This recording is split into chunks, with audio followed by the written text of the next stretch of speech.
Assalamualaikum warahmatullahi wabarakatuh.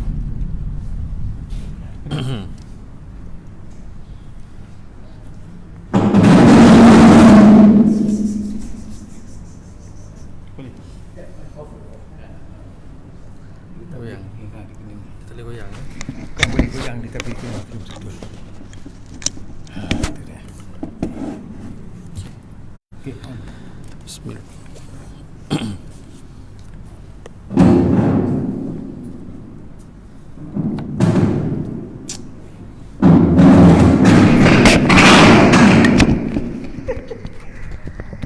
Ustaz. Tahu tak?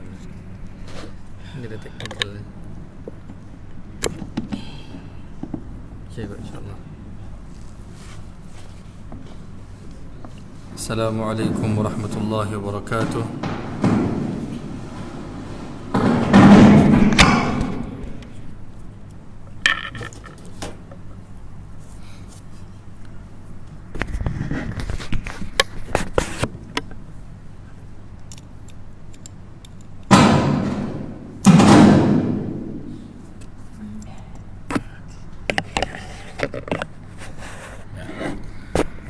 Okay.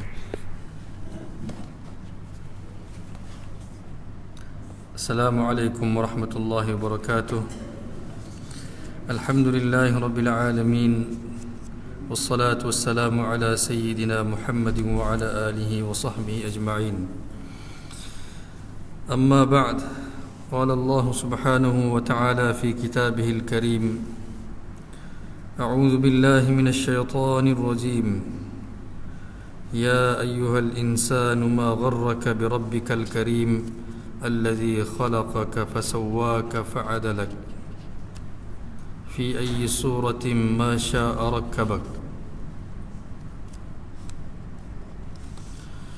Wa qala an-nabiy sallallahu alaihi wasallam ala inna fil jasadi mudghah idza saluhat saluhal jasadu kulluhu wa idza fasadat fasadal jasadu kulluhu ala wa hiya al-qalb ala wa hiya al-qalb ala wa hiya al-qalb. Qala an-nabiy alayhi salatu wassalam al-muslim man salima al-muslimuna min lisanihi wa yadihi atau kama qala sallallahu alaihi wasallam. Muslimin muslimat yang dirahmati Allah Subhanahu wa taala, marilah kita bersyukur kepada Allah Subhanahu wa taala atas segala nikmat yang Allah Subhanahu wa taala kurniakan kepada kita. Muslimin muslimat dirahmati Allah Subhanahu wa taala, Rasulullah sallallahu alaihi wasallam bersabda, sesungguhnya dalam jasad kita ada seketul daging. Ala inna fil jasadi mudghah. Ala dalam perkataan Arab membawa makna dengarlah dengan penuh tumpuan, sesungguhnya dalam jasad kita ni ada seketul daging. Idza saluhat, jika daging itu baik, saluhal jasadu kulluh, maka seluruh tubuh badan akan baik.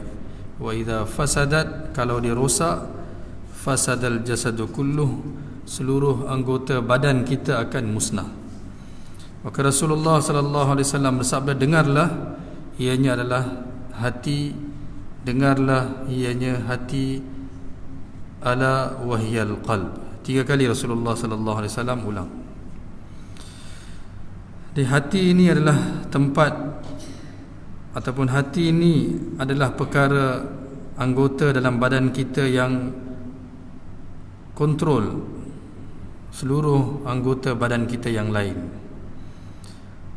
Dan bermulanya segala-galanya pula dengan lidah kita. Sebelum seseorang itu menyebut sesuatu, maka imannya juga tidak akan diterima selagi dia tidak berikrar dengan lisan dia. Oleh kerana itu dalam pengenalan ta'arif kepada iman bermula dengan al-iqrar bil lisan, dia kena ikrar dengan lidah dia. Bila mana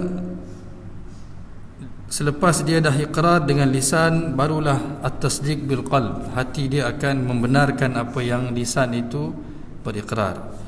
Maka bermula perkara yang perlu kita jaga adalah lidah kita.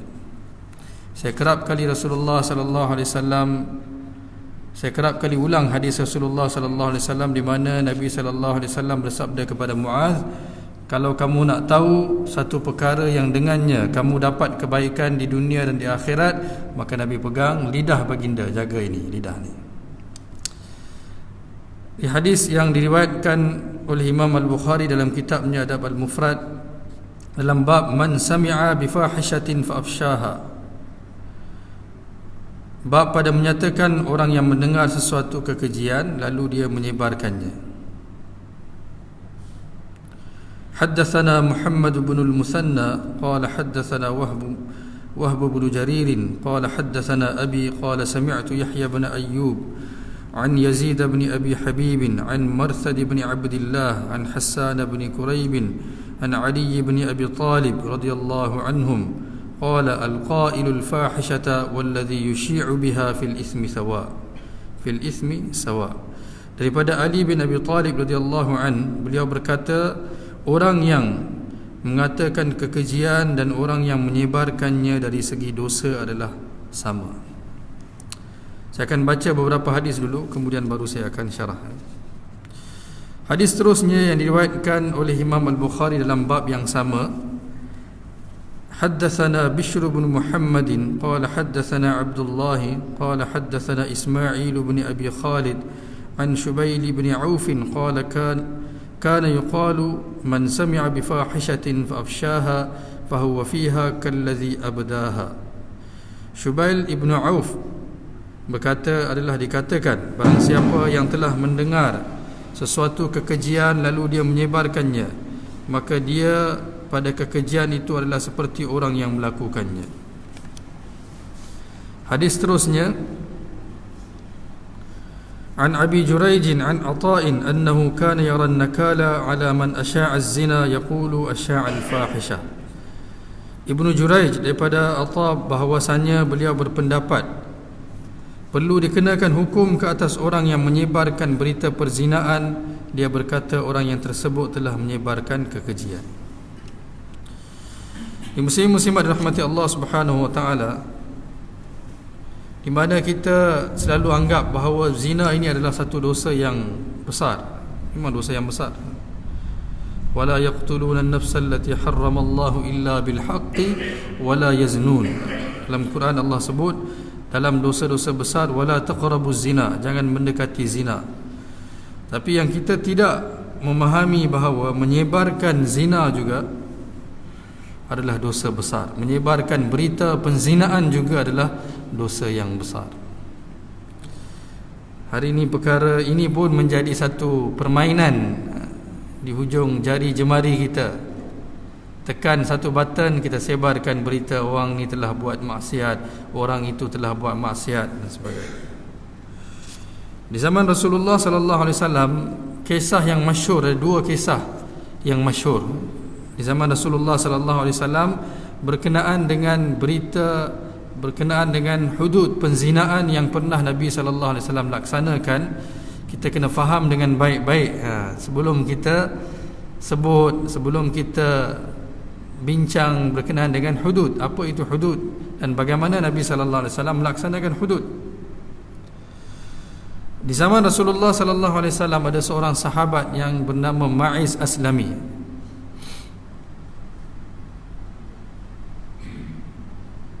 Dia telah melakukan zina. Orang yang pertama dia pergi jumpa adalah Abu Bakar Siddiq radhiyallahu anhu. Dia beritahu Abu Bakar, kata aku telah buat zina. Abu Bakar kata apa kepada dia? Pergilah, beristighfarlah, bertaubatlah, pergi. Jangan cakap apa-apa, jangan cerita apa-apa. Tapi dia tak sedap hati kerana dia telah buat dosa besar. Maka dia pun pergi kepada Umar pula. Kata, wahai Umar, dia kata aku dah melakukan zina, apa aku nak buat? Umar kata, pergilah daripada sini, pergi istighfar, pergi taubat. Jangan cerita kepada siapa, jangan cerita kepada aku pun. Kemudian ada seorang kawan dia nama Hazzal bin Yazid. Aslami juga, daripada tempat yang sama. Dia beritahu kepada Hazal. Hazal kata, pergi bagi tahu Rasulullah.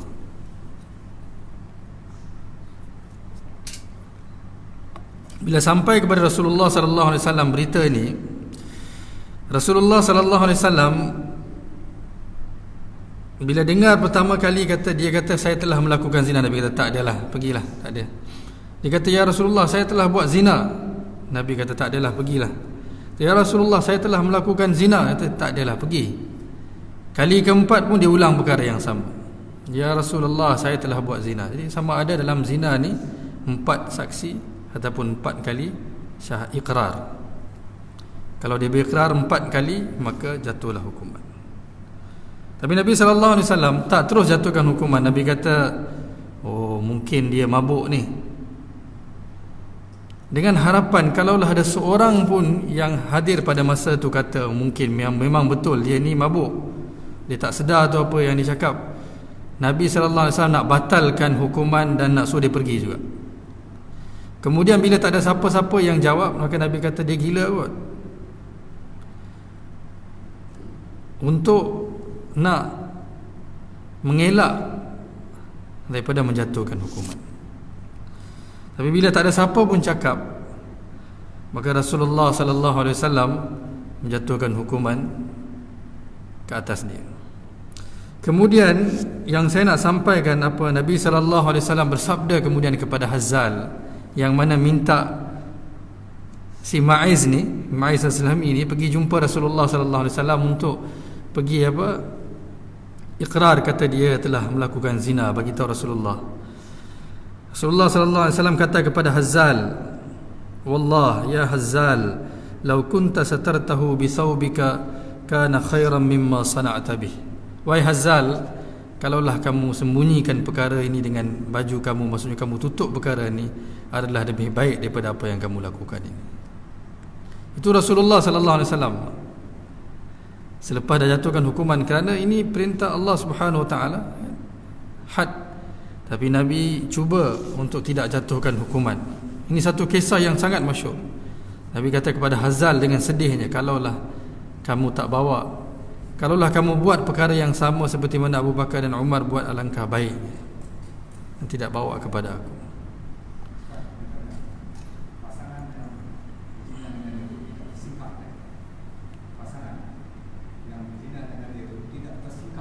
Ya.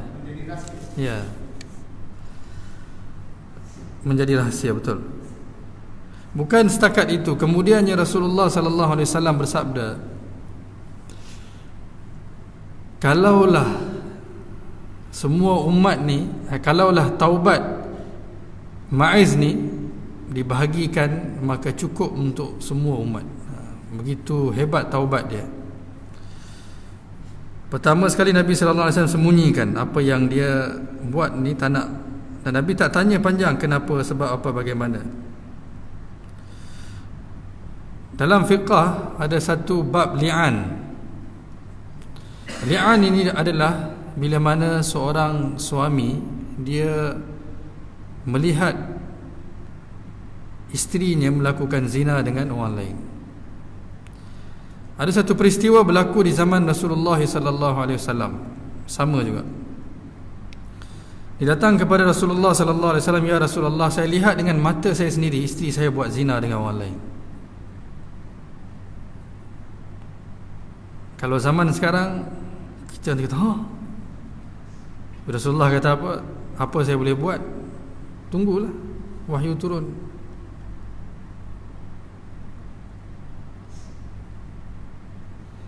Maka Allah Subhanahu wa taala turunkan wahyu, walladzina yarmuna azwajahum wa lam yakul lahum syuhada'u illa anfusuhum fa syahadatu ahadihim arba'u syahadatin billah innahu laminas sadiqin. Apa Allah Subhanahu wa taala berfirman, sedangkan si suami ni kata, aku adalah saksi, eyewitness, yang telah lihat isteri aku melakukan zina. Tapi ayat yang Allah turunkan, kalaulah ada suami yang tuduh isteri dia, Allah kata tuduh, walaupun dah nampak dengan mata, Allah kata yarmuna azwajahum, tuduh isteri dia melakukan zina. Apa dia kena buat? Kalaulah siapa pun tak lihat selain daripada dia, maka dia kena mengangkat sumpah 4 kali. Yang kata saya cakap benar, saya cakap benar, saya cakap benar, saya cakap benar. Dan yang kelima dia kena kata apa? Kemurkaan dan laknat Allah ke atas isteri saya.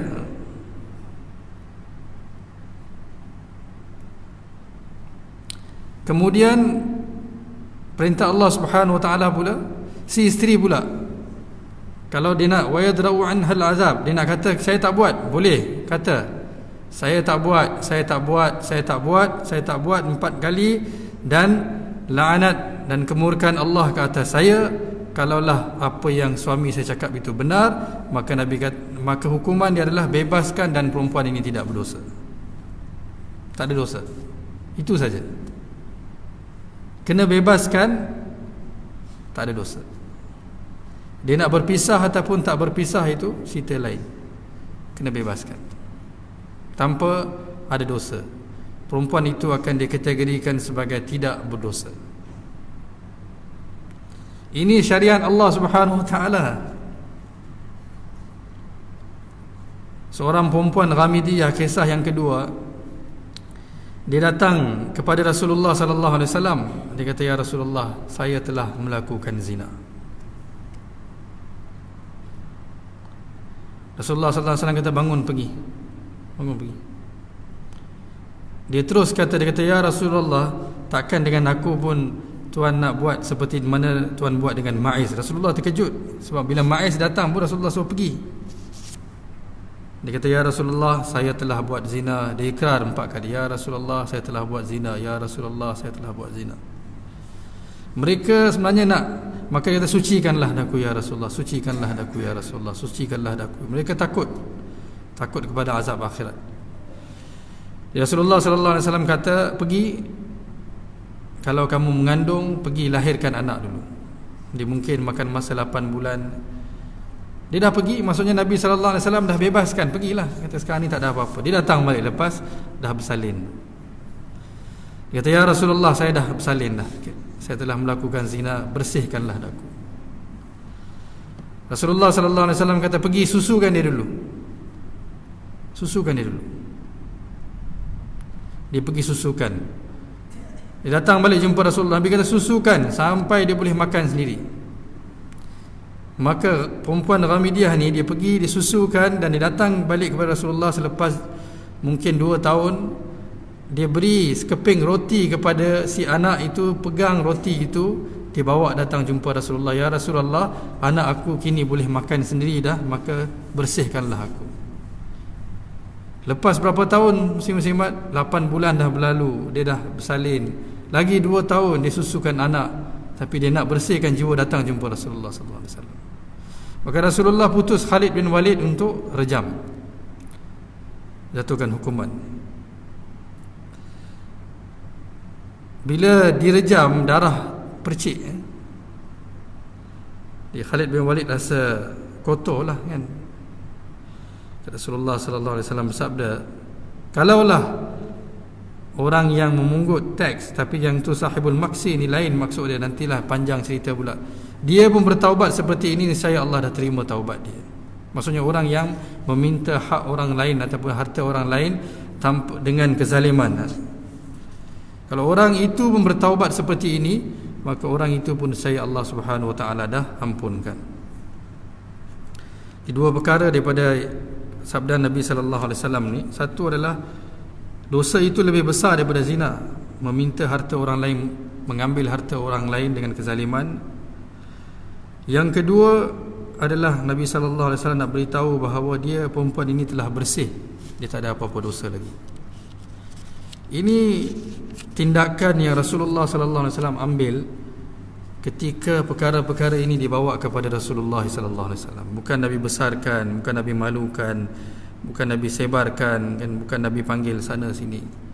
Bila mana tertuduh seorang itu, dia diminta membawa 4 orang penuduh, kena bawa saksi. Kalau dia salah seorang yang menyaksikan, seorang saksi dia kena bawa 3 orang lagi. Kalaulah 1, 2, 3 orang bersaksi kata betul, yang keempat kata salah, kesemua ni akan kena qazaf 80 sebatan.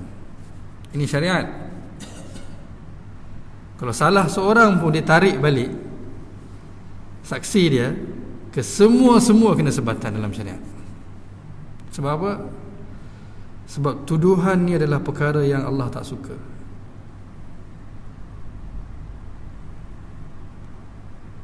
Walaupun seorang melakukan dosa, kerja kita adalah tutup, seperti mana Nabi sallallahu alaihi wasallam bersabda kepada Hazzal tadi, kalaulah lau satartahu bisaubika, kalaulah kamu sembunyikan dosa ini dengan baju kamu,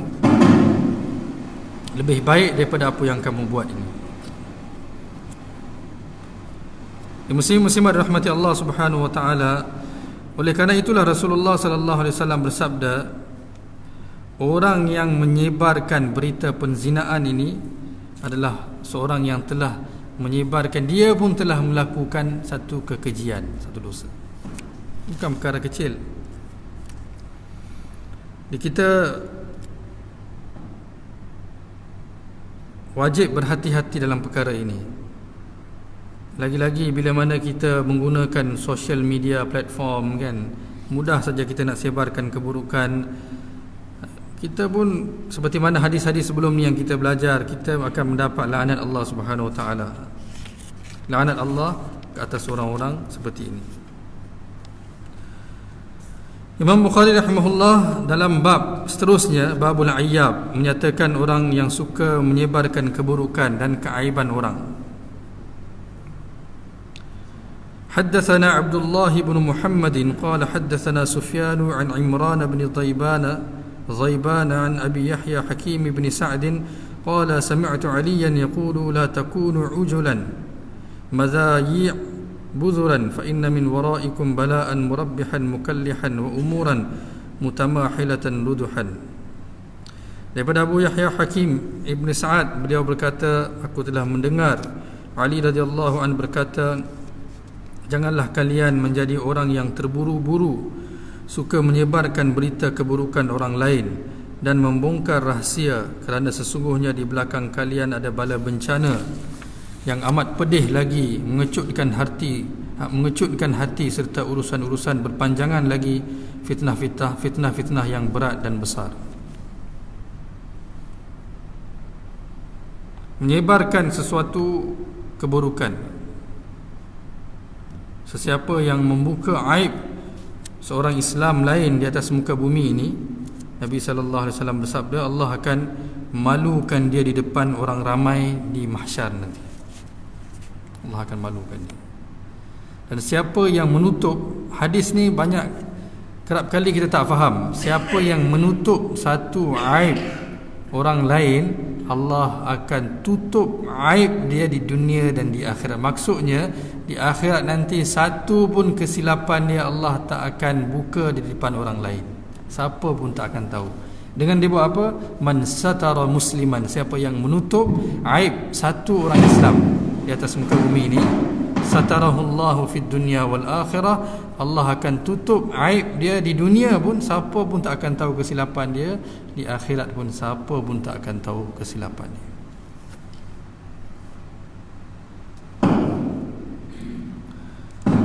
Beberapa hari lepas saya berjumpa dengan mufti wilayah Timbalan Mufti Selangor kan, berkenaan dengan isu anak tak sah taraf ni. Ni kajian lah yang sedang saya buat.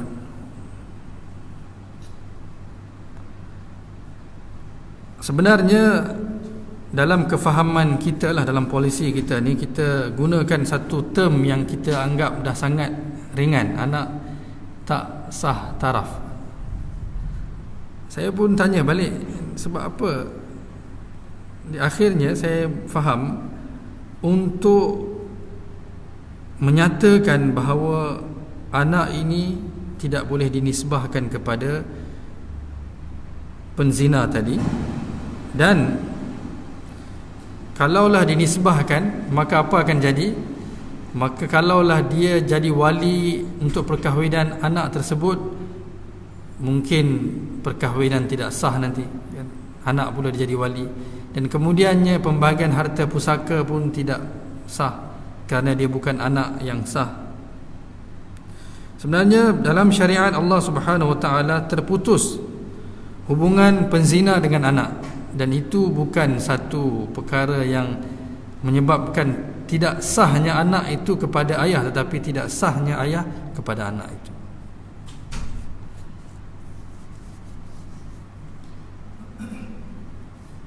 Ayah itu yang tidak sah sebenarnya, bukan anak. Ayah itu tidak sah untuk anak itu, bukan anak itu tidak sah. Anak tak ada apa-apa yang perlu disahkan. No verification needed. Kullu maulud yulad ala al-fitrah, ala fitrah. Setiap yang lahir ni lahir atas fitrah. Bila kita titlekan mereka, dalam English kata illegitimate children, maka mereka diletakkan, ditagkan aib yang dibuat, dosa yang dibuat oleh bapa dia kepada anak tersebut. Dosa dia, kita hebahkan kesilapan ayah, kita aibkan anak, kita hilangkan, malukan diri dia, kemuliaan dia, maruah dia, atas nama apa? Atas nama syariat Islam. Na'udzubillah. Atas nama syariat Islam. Jadi bila Timbalan Mufti tanya saya, jadi apa kajian, saya kata kita ada lagi perkataan-perkataan yang lebih baik kan, seperti anak yatim. Banyak lagi yang saya tak boleh nak bagi tahu semua. Nanti kan tuan-tuan yang buat research ni tak sempat saya nak publish, saya nak bentangkan nanti. Nanti bila dah siap nanti saya buat presentation. Banyak lagi, ataupun yang sebenarnya syariat dah beri garis panduan dah kepada setiap anak yang lahir ini. Kita tak boleh letakkan apa-apa tag sah, tak sah, halal, haram. Tak boleh. Tidak sesekali, tidak pernah boleh berlaku dalam syariat.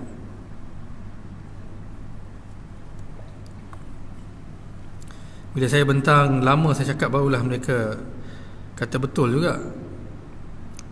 Kerana tak ada orang yang cuba fikir perkara ini daripada pandangan positif. Undang-undang ini, ma anzalna 'alaikal Qur'ana litashqa. Allah kata kami tidak turunkan undang-undang untuk menyusahkan kamu. Bukan. Undang-undang ni bukannya Allah Subhanahu wa taala tetapkan untuk menyusahkan manusia. Fa aqim wajhaka lid-din hanifa fitratallahi allati fataran nas 'alaiha. Tapi Allah kata agama ni adalah agama fitrah kamu, fitrah yang mana Allah ciptakan kamu di atas fitrah tersebut. Tak ada siapa pun, wala taziru waziratun wizra ukhra. Tak ada siapa pun yang memikul dosa orang lain. Tidak ada siapa pun yang mewarisi dosa orang lain. Tak ada siapa pun. Dalam perkara ini pun kita perlu berjaga-jaga kan. Ya, langkah baiknya kalaulah mereka yang tahu kata mereka ni adalah anak tak sah taraf, mereka dengar apa yang saya sampaikan ni, sebenarnya tidak sesekali ada term seperti itu di dalam syariat. Demi Allah, tak ada. Every child, setiap anak yang lahir di atas muka bumi ini, Nabi sallallahu alaihi wasallam bersabda, yulad ala fitrah. Mereka lahir dengan bersih, suci. Tak ada siapa pun kotor, tak ada siapa pun yang perlu dibenci, dicela, dihina. Tak boleh. Dan siapa yang buat tu, ini kedudukan mereka seperti yang kita belajar ni, menyebarkan keburukan, melaknat orang, mencela orang, menghina orang ni. Sebab tu saya sebut semua ni adalah ciri-ciri seorang ahli syurga. Untuk tu kita kena bersihkan lidah kita, hati kita daripada perkara-perkara seperti ini. Semua Allah ciptakan. Setiap manusia ni Allah dah tetapkan, kata dia akan datang ke atas muka bumi ini. Kalaulah si ayah itu, sebab tu kata syariat ini jangan kita faham dengan akal kita, faham dengan syariat sendiri. Apa yang Allah sampaikan kepada kita, sama ada akal kita faham ataupun tidak. Kalau kita gunakan akal kita, kita akan sesat. Kerana akal kita sikit. Allah bagi kita akal, wa ma utitum minal ilmi, ilmu pun sedikit saja. Akal adalah sikit, ilmu pun sedikit. Kita tak faham. Dia kena faham syariat dengan pandangan, dengan seperti mana yang Allah Subhanahu Wa Taala turunkan. Barulah kita akan tahu, kita akan dapat bezakan hak dan batil, benar dan jahat kan. Semua ini tidak boleh difaham dengan akal kita. Kalau seorang kata dah Allah berikan akal, gunalah untuk faham. Setakat mana kalau kita tak refer balik kepada Quran, kepada sunnah, kita akan sesat. Sebab tu Nabi kata, taraktu fikum, kami telah tinggalkan Quran dan sunnah, amrain. Kalaulah kamu tidak pegang, sesat. Kalau kamu pegang, kamu akan kekal atas jalan yang lurus. Jangan sesekali kita buat keputusan guna akal kita. Dalam bab saya sebut tadi kan, anak yang tak sah taraf ni ada dua mazhab saja. Satu mazhab kata kalau bapa dia dah taubat dan bapa dia claim anak tu sebagai anak dia, maka nisbatkan, bagi je anak tu kepada si ayah tu. Yang kedua kata tak boleh. Yang kedua kata tak boleh.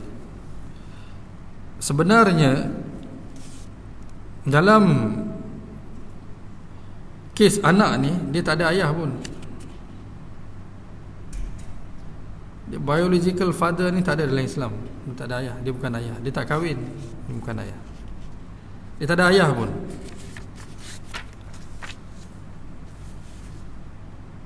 Kalau orang tu mengaku kata dia ayah kepada si anak tu, pengakuan yang salah, yang tak sepatutnya, tak perlu mengaku.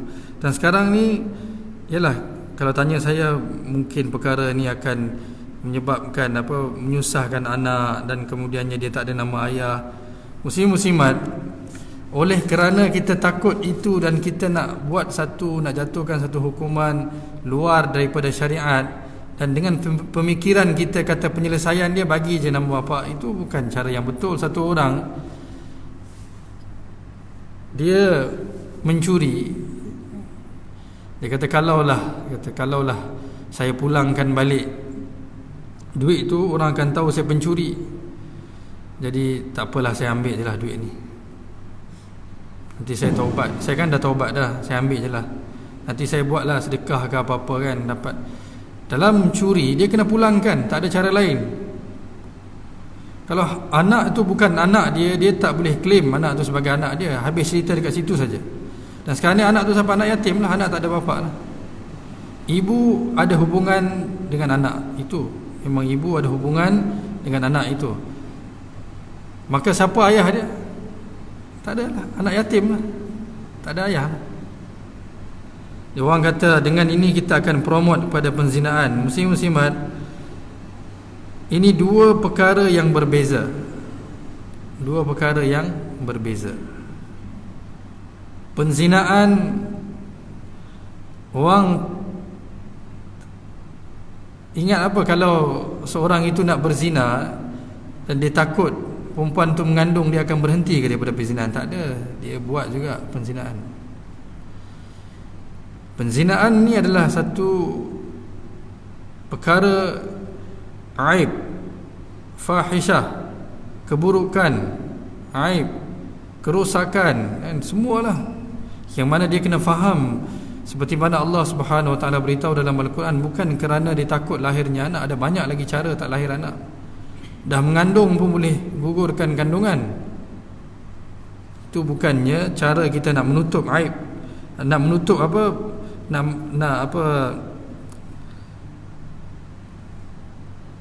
nak melarang, nak menghalang orang daripada zina. Kita kata nanti lahir anak yang tidak sah taraf, dan kita mula kata oh ini itu dan ini itu dan ini. Muslim-muslimat, penzinaan satu bab, kelahiran anak ni satu bab yang lain.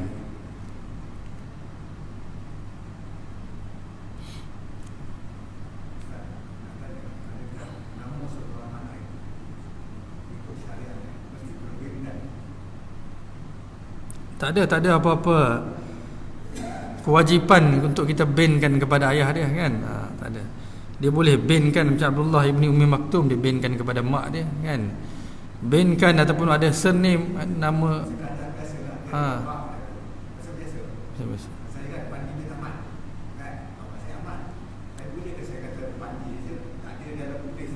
Boleh, sepatutnya boleh dalam syariat, tak ada apa-apa. Sebab tu saya kata kalau saya kupas perkara ni tak cukup 1 jam, dan takut ada yang misunderstand pula. Muslimat kena tahu satu perkara. Laqad ji'tumuna furada kama khalaqnakum awwala marrah. Kamu semua akan kembali kepada kami seorang-seorang seperti mana kami ciptakan kamu dulu seorang diri. Wa kulluhum atihi yaumal qiyamati farda. Semua mereka akan datang depan Allah seorang-seorang. Seorang-seorang. Setiap orang akan datang di depan Allah seorang-seorang. Sebab tu Nabi kata, nasab, perkara-perkara ini bukan untuk dibanggakan. Tunkahul mar'atu li arba'. Perempuan biasanya dikahwini kerana 4 perkara. Hadis ini pun selalu misinterpreted. Ini pun saya minta semua kalau boleh dengar baik-baik. Nabi bersabda, dengar baik-baik hadis ni. Nabi bersabda, kebiasaannya, bukan Nabi suruh, Nabi kata kebiasaannya, bila seorang lelaki dia nak cari calon untuk kahwin, dia akan tengok 4 perkara ni. Dia akan tengok nasab dia, orang mana, keturunan mana. Apa lagi dia akan tengok? Dia tengok harta dia, kaya ke miskin. Dia tengok ada pangkat ke tak ada, hasabiha. Dia tengok cantik ke tidak. Tapi Nabi kata, kalau kamu mahukan kebaikan, lihatlah sama ada dia beragama ataupun tidak. Itu yang sepatutnya jadi ciri-ciri yang pertama sekali, bukan yang 4. Ini pun kita selalu faham, salah faham. Kita ingat Nabi kata, kalau nak kahwin, tengok dulu ada nasab tak ada, tengok dulu kaya tak kaya, cantik tak cantik, ada pangkat tak ada pangkat. Itu pun kita dah misunderstand lah. Nabi kata itu korang biasa buat. Sepatutnya buat apa? Tengok fazfar bizatid din taribat yadak. Tengok dia ada agama ataupun tidak, barulah kehidupan kamu akan bahagia. Bila misunderstanding seperti ini kita sebarkan, maka yang berlaku adalah kerosakan, bukan kebaikan. Sebab tu banyak perkara yang perlu kita faham dengan baik. Jangan guna akal kita.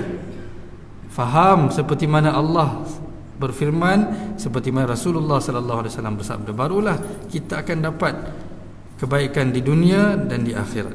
Jadi jangan akal kita ni ada limitation, dia tak boleh faham semua. Jadi bila perkara-perkara seperti ini yang kita pentingkan nasab, kita pentingkan itu dan ini kan, subhanallah, maka akhirnya kita yang sendiri yang menghancurkan, kita yang memusnahkan kemanusiaan. Kalau tuan-tuan nak tahu nasab, kullukum min Adam wa Adamu min turab. Kamu semua daripada Adam, Nabi Adam daripada tanah. Tak ada siapa pun daripada bapa lain. Tak ada siapa pun ada bapa lain selain daripada Nabi Adam. Nabi Adam lah bapa korang. Dan Adam daripada tanah. Mana ada orang tak ada bapa? Nabi bersabda, ala inna rabbakum wahid wa inna abakum wahid. Tuhan kamu satu, bapa kamu satu. Tuhan kamu Allah, bapa kamu Adam. La fadla li arabiyyin ala a'jamiyyin. Tak ada kelebihan orang Arab ke atas Ajam maupun orang Ajam ke atas orang Arab, orang kulit putih ke atas kulit hitam, orang kulit hitam ke atas kulit putih, illa bittaqwa. Ini hadis Nabi sallallahu alaihi wasallam, Nabi sebut pada Hajatul Wida. Apa yang Nabi sallallahu alaihi wasallam nak beritahu kita? Apa yang kamu nak bergaduh ni sekarang? anak sah lah, bapa tak sah lah kan, bapa zina, anak haram, itu dan ini. Muslim-muslim rahmati Allah Subhanahu wa taala, di perkara ni very critical lah, kita pandangan kita, opinion kita tentang orang lain kan, cara kita memahami satu perkara, perlu kita sendiri perlu ubah pemikiran kita dan sampaikan kepada orang lain. Perkara ni perlu kita ubah. Kita dah habiskan masa banyak dengan sia-sia sebenarnya. Maksudnya kita pandang, oh saya hebat, saya itu, saya ini, orang lain lemah, orang itu ini, orang ini begitu kan. Ini orang negara yang maju, ini orang negara yang mundur, mereka daripada sini. Sedangkan semua daripada bapa yang sama. Itu azan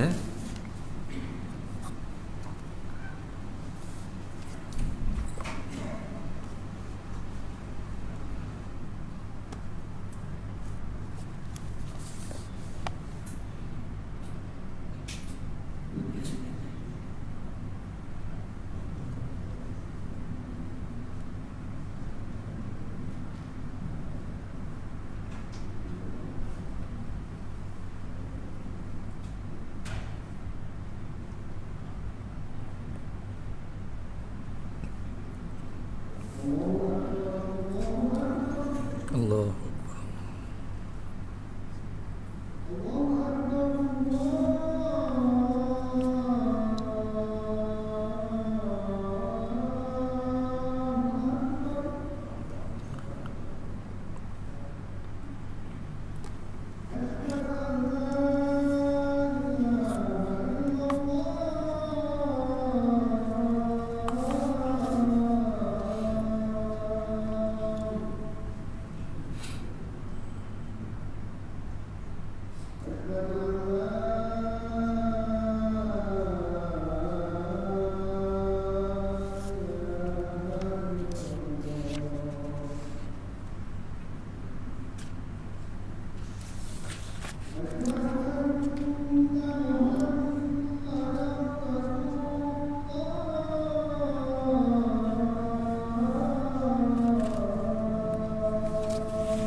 Bismillahirrahmanirrahim.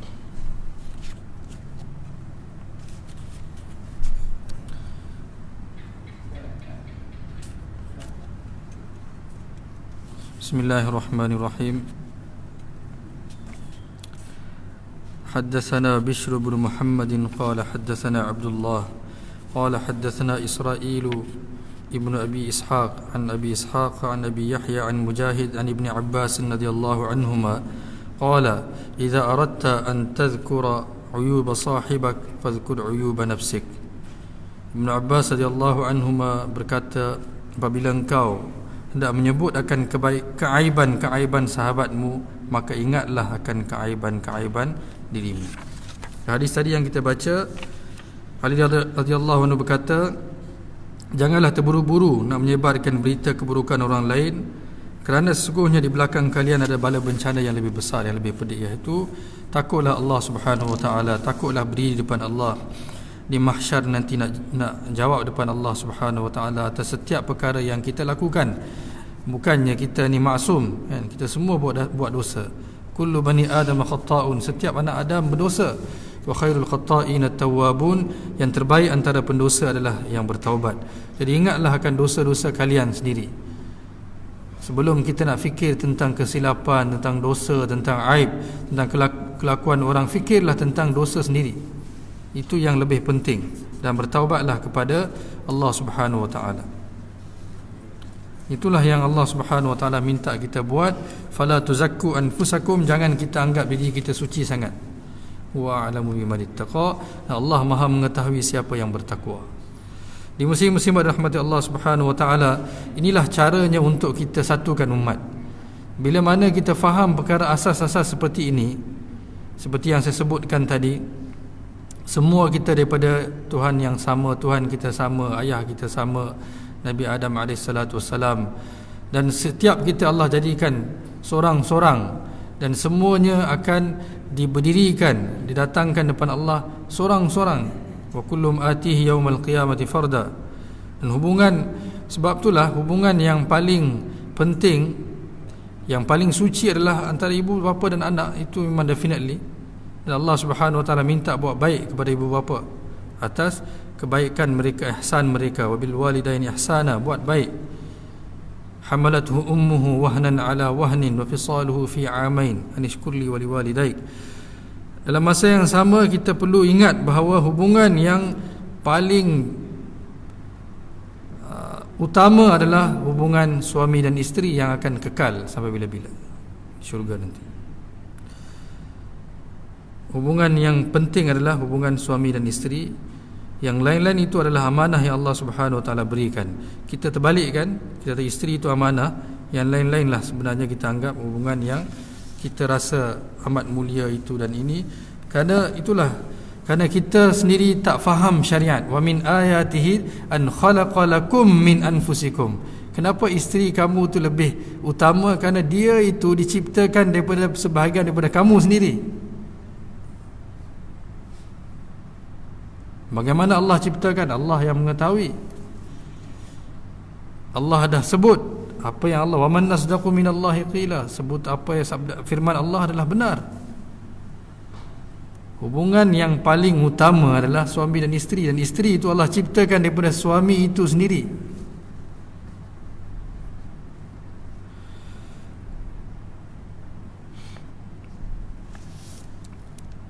Di syariat Allah Subhanahu wa taala perlu kita faham dengan syariat, dengan Quran dan sunnah, bukan dengan akal kita semata-mata. Kalau kita cuba guna akal kita akan end up buat keputusan, kita akan sampai kepada conclusion yang salah. Jadi jangan banyak guna lidah dan pemikiran kita selagi kita tak belajar tentang tak belajar firman dan sabdaan firman Allah dan sabdaan Nabi sallallahu alaihi wasallam. Kalau akal, afara'aita man ittakhadha ilahahu hawa, Allah berfirman, tidakkah kamu melihat mereka yang jadikan akal mereka, nafsu mereka, Tuhan mereka, wa adallahu Allahu ala ilm, maka Allah sesatkan mereka dengan pengetahuan mereka. Dijadikan akal dia Tuhan dia, nafsu dia Tuhan dia. Dia kata itulah sebenarnya, saya ni kan pandai, saya kan boleh fikir kan, baiklah alhamdulillah ada juga Quran. Sebenarnya Quran itulah sepatutnya jadi panduan, bukan akal dia. Kalaulah kita terbalikkan kan, kita ikut akal kita jadikan Quran tu rujukan sahaja, mana cukup. Quran itu sepatutnya adalah garis panduan. Dia reference dengan guideline. Ni benda yang berbeza muslim-muslimat. Bukan sekadar rujukan. Quran ni bukan rujukan. Dia adalah garis panduan. Tak boleh lari daripada itu. Sekadar itu sajalah. Malam ni insya-Allah kita sambung pada bulan yang akan datang.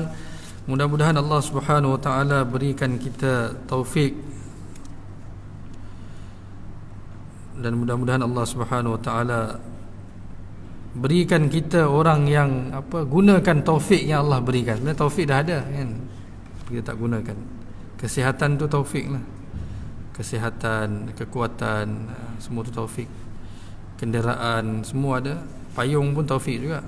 Hujan ada payung tapi tak datang juga, masih taufik dah ada kan. Taufik Allah dah beri, tapi dengan taufik pun kita tak datang juga. Mudah-mudahan Allah Subhanahu Wa Taala berikan, mudah-mudahan Allah Subhanahu Wa Taala jadikan kita orang yang gunakan taufik yang Allah berikan kepada kita. Itu betul. Taufik memang dah ada. Taufik dah ada, semua dah ada. Kalau tak ada payung, tak ada taufik lah. Kalau tak sihat badan, tak ada taufik lah. Ni sihat, payung, kereta, motor, baju hujan, semua ada kan. Macam-macam lagi kita ada. InsyaAllah kita akan sambung. Kita tutup majlis dengan tasbih kafarah. Subhanallah bihamdi, subhanakallahumma bihamdika, nashhadu an la ilaha illa anta, nastaghfiruka wa natubu ilaik. A'udzu billahi minasyaitonir rajim. Bismillahirrahmanirrahim. Wal 'asri innal insana lafi khusr illa alladziina aamanu wa 'amilus shalihat wa tawassaw bil haqqi wa tawassaw bis sabr. Wassalamu alaikum warahmatullahi wabarakatuh.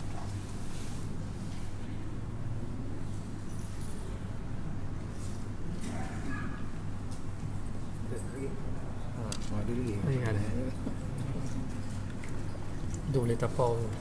Boleh tak ada.